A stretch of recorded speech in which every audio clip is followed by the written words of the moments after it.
Hi, everyone. So new topic just dropped. So it's about time for me to actually record this video.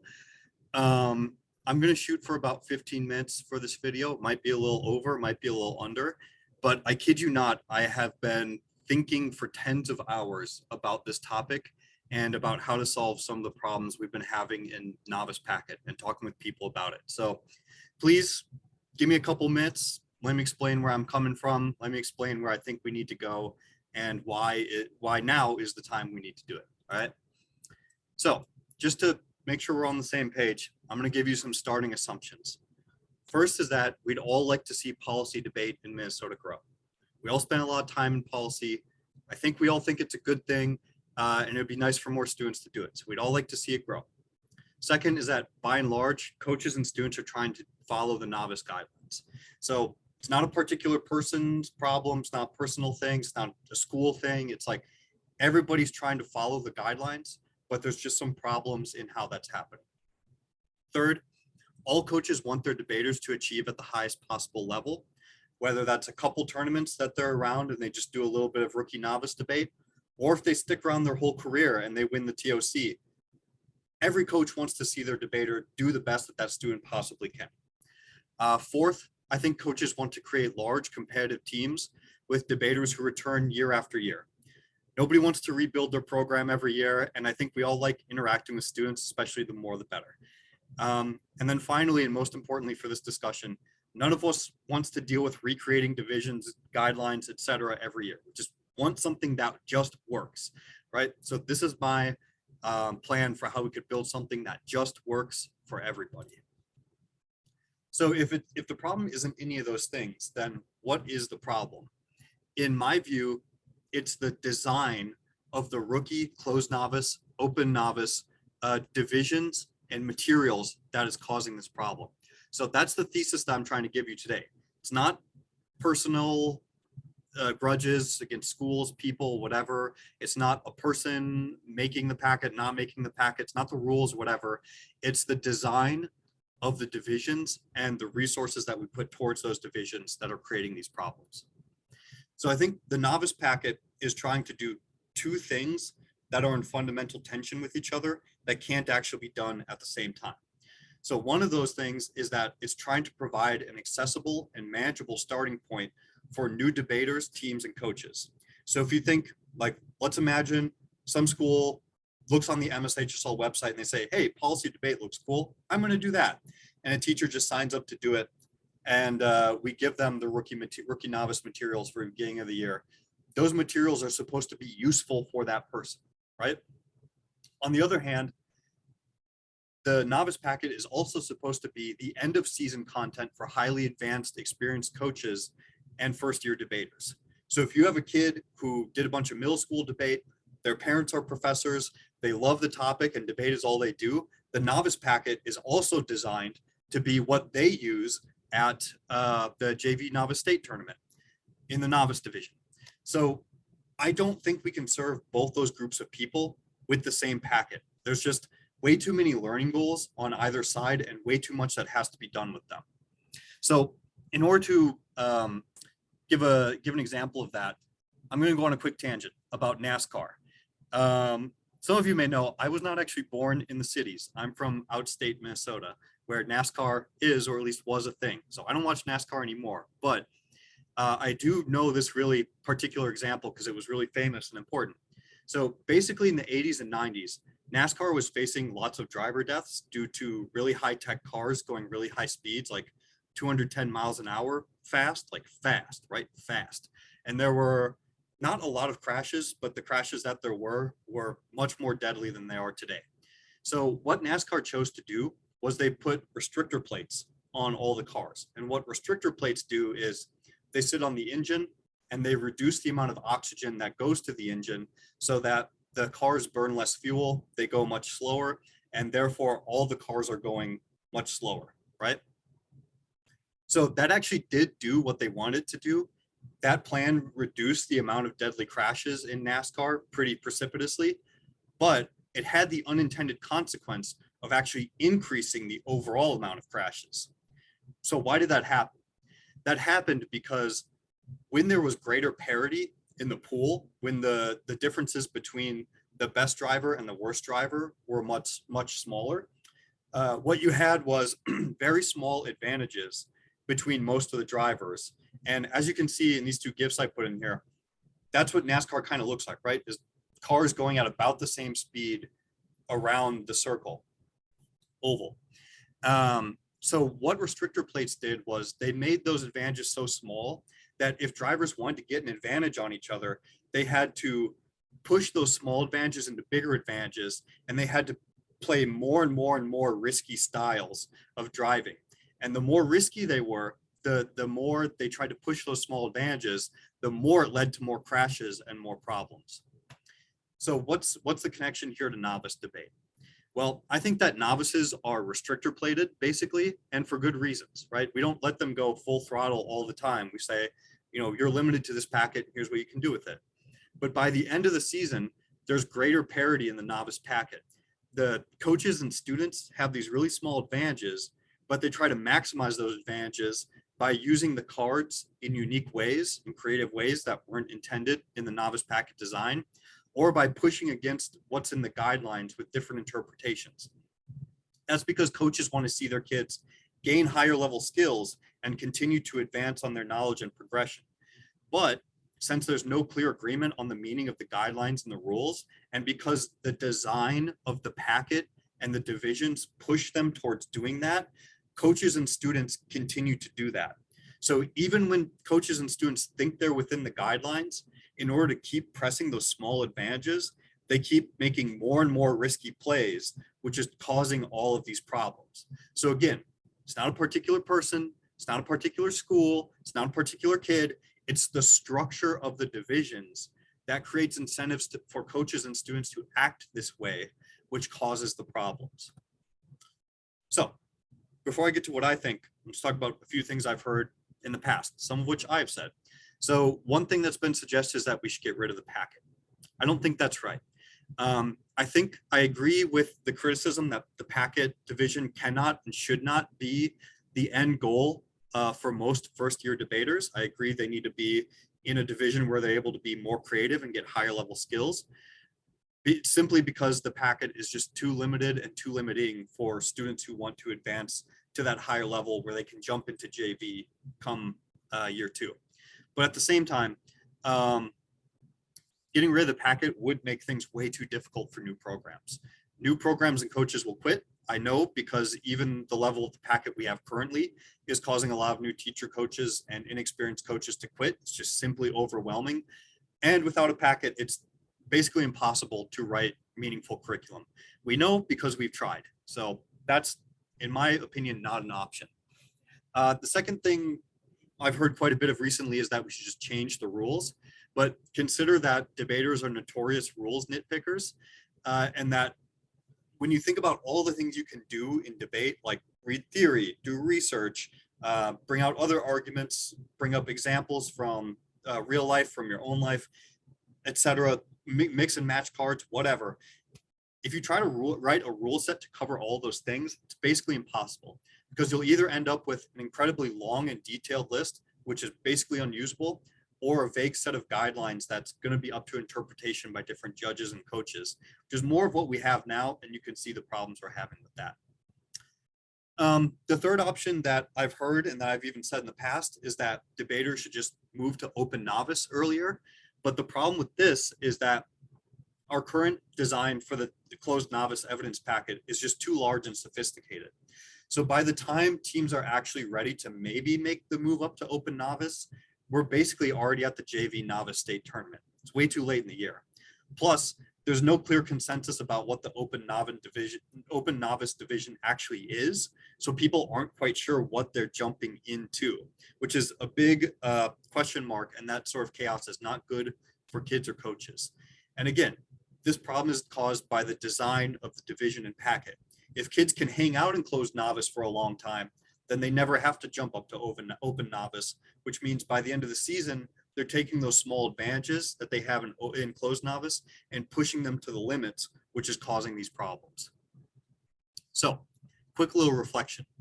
So for beginning debaters, restrictions are actually pretty good. They're a good fit because they create an equitable learning system.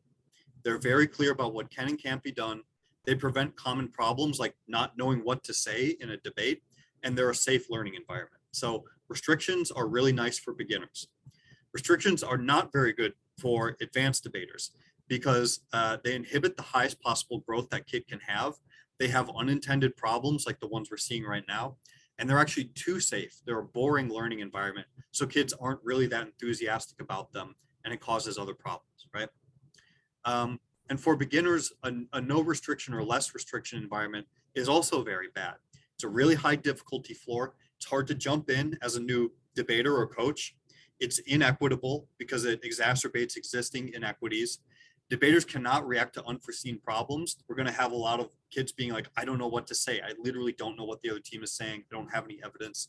And it requires expert judges, which we don't have a lot of. And it's also survival of the fittest. So no restrictions in beginner world, not a very good plan. Going to lead to collapse really quick.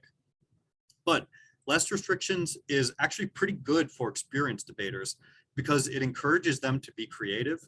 And because the debaters have a knowledge of the structure of the arguments and the content that they're dealing with, they can react to unforeseen problems. If you throw a counterplan or critique or DA or case that they've never heard at them, they'll at least have something to say, right? They'll be on the way to figuring it out.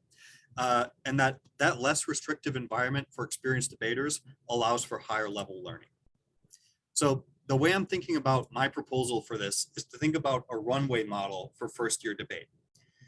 Some teams and coaches and debaters, especially new ones, require a lot more time and space before they're ready to take off.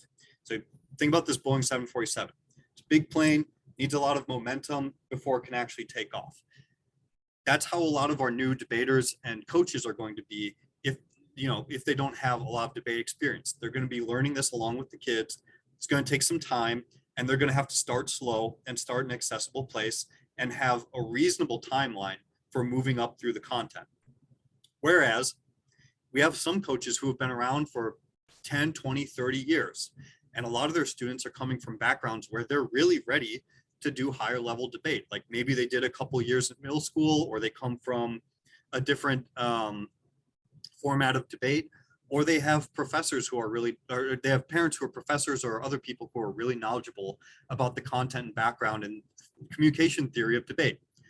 Those kids are ready to go more or less from day one. They need a little bit of learning in rookie and closed novice, but within a couple of weeks, they're probably going to be ready for open novice. So in that sense, in the runway sense, they're kind of like these Harrier jump jets, right?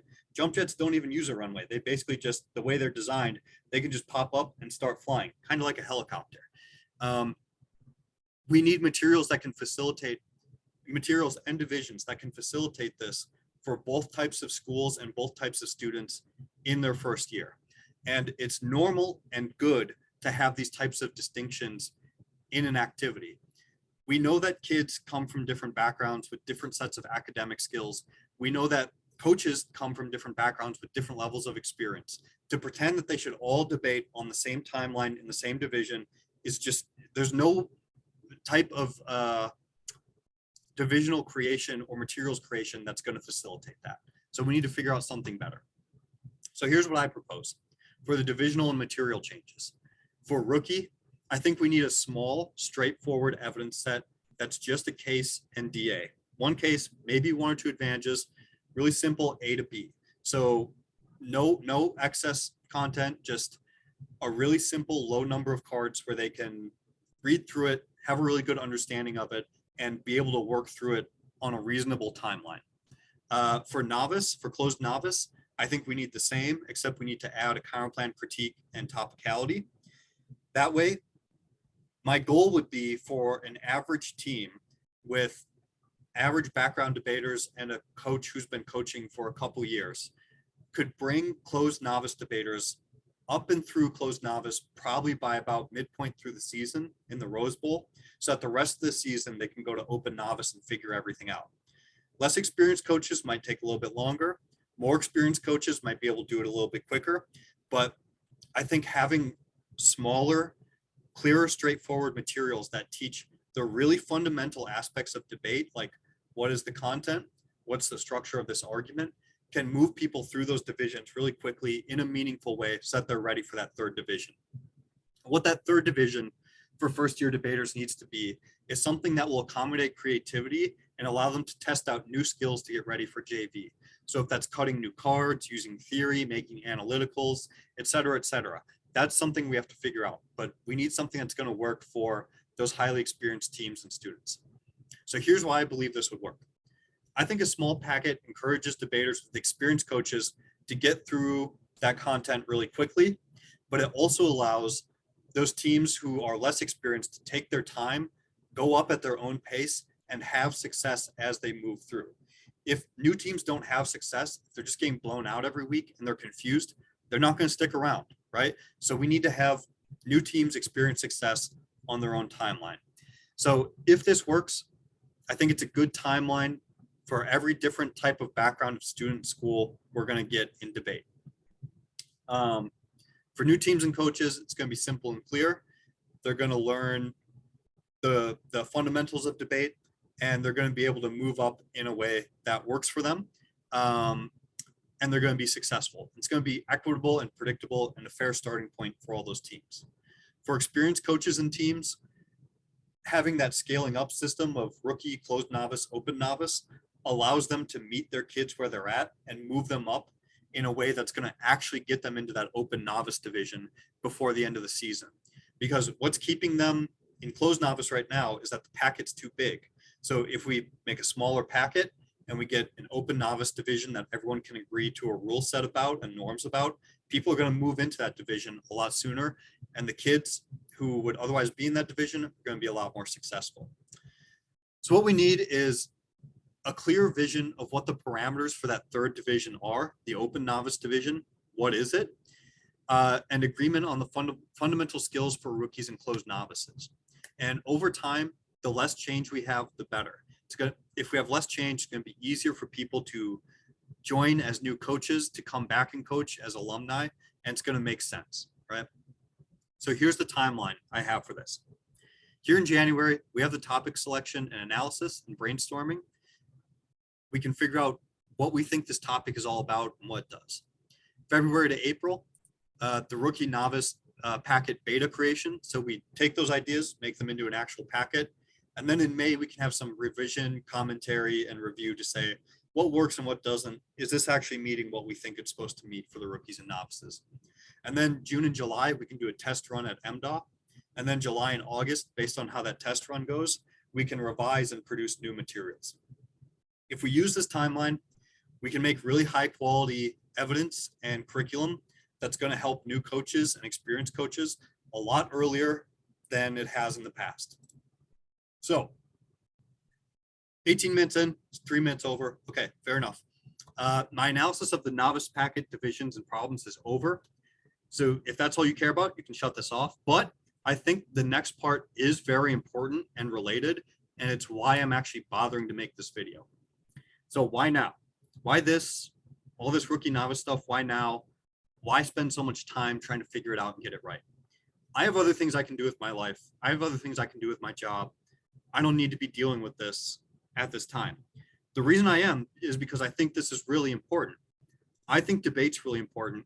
I wish more people would do debate, and I wish they would do policy debate, not just because that's what I've always done, but because I think it is really, really valuable. So this map of the state of Minnesota, what this is every school district in the state of Minnesota. All the school districts in green have at least one school that does policy debate. Not necessarily all of them, but at least one. All this gray area are school districts that don't do policy debate. Now, if you've been around for less than 5 or 10 years, this might seem normal to you. This might seem like just the way things are, the way they've always been. But that's not true. At one point, 40, 50, 60 years ago, nearly this entire map would have been green. Almost all the school districts had some sort of debate program in policy debate. Now, some of those stopped because they moved to different formats. Some of them stopped because of funding issues, et cetera, et cetera. But what I do know is we haven't been adding new programs for a long time. The UDL's been doing some work to add some new programs, but in terms of people spontaneously wanting to do policy debate, we've had some people kind of come and go over time, but we don't have the resources to actually keep them in and make them successful. So in my opinion, I think we're looking at some sort of ecosystem collapse pretty soon in policy debate. We're on a downward trend. We're losing schools over time, and we're losing debaters over time. I mean, pandemic's part of that for sure. But even before the pandemic, things were not looking good. If you just look at the sections entries, if you look at the amount of entries we had at tournaments, things have been trending down longer than they've been trending up. So I don't know how long we have to solve this problem, but I do know that a lot of the anchor schools who are providing a lot of students and who have been around and really successful for a long time have people who are probably in the twilight of their educational career. And I don't know how long they're going to stick around for. And to have an ecosystem that depends on a few individuals to keep putting in enormous efforts to make things work is not sustainable. It's not going to work. So how long do we have? I don't know. But what I do know is if we want to reverse course on this, if we want to make things sustainable, then the people who are going to be most affected by this conversation about what rookie and novice needs to look like are not with us yet. The person who's going to be most affected by this is the person who joins debate in a year or two and says, I want to do debate at my school. How do I start? Where do I start? What do I do? We give them the materials for rookie and novice. We give them the curriculum. And if all this planning goes correctly, they will be successful. They will see the value. They'll be enthusiastic and they'll stick around. That's how we save policy debate. Right now, in order to make debate successful, policy debate successful at schools, we're depending on either people who are experienced to stick around or new alumni to just show up and take care of programs. Those things don't happen very often. The experienced debaters we have are mostly college students who rotate on a 1 to 4 year basis. And the teacher coaches we have come in aren't supported in a way that's going to make them successful. So we're going to just keep milling people through the system and they're going to keep leaving. We're never going to be able to build something up if we start from that model. What we need is to get successful long-term teacher coaches who are embedded in their school and can figure out a way to make debate work there. So if we give them something that can scale them up from rookie to closed novice to open novice on a reasonable timeline, so they can build a team culture and learn about debate and not be overwhelmed, we can reverse this problem. If we don't figure rookie and novice out, in my personal opinion, we're toast. It's done. We don't have a lot of shots left at this thing. And if we blow it, I don't think we're going to have debate as we know it around in the state for much longer. And if you don't believe me, look at a lot of the other states where they don't have governing bodies, but where they have had policy debate programs in the last 30 years or so. A lot of those states are basically, they have ecosystem collapse where they have 2 or 3 schools who can still do it because they're largely affluent and they have the resources to provide it. But most of the other schools have either shut down their programs or moved to a different format. So for me personally, I think, like I said at the beginning, policy debate's really important. I want to see policy debate in Minnesota. The high school I went to doesn't even have policy debate anymore. So for me, this is personal. It's important. I'd like to see us succeed. And I think that this is a plan that can work, not just for those new coaches that we're hoping to add in the next few years, but it can work for the experienced coaches that we've had, who hopefully will continue coaching for quite a bit longer. So I'm at 23 minutes, a little bit longer than I expected, but hopefully this makes sense. Hopefully you're on board. If you are, help us figure it out. Help us make things right so that we can continue to grow policy debate in the future. Thanks, and we'll talk more at the meeting.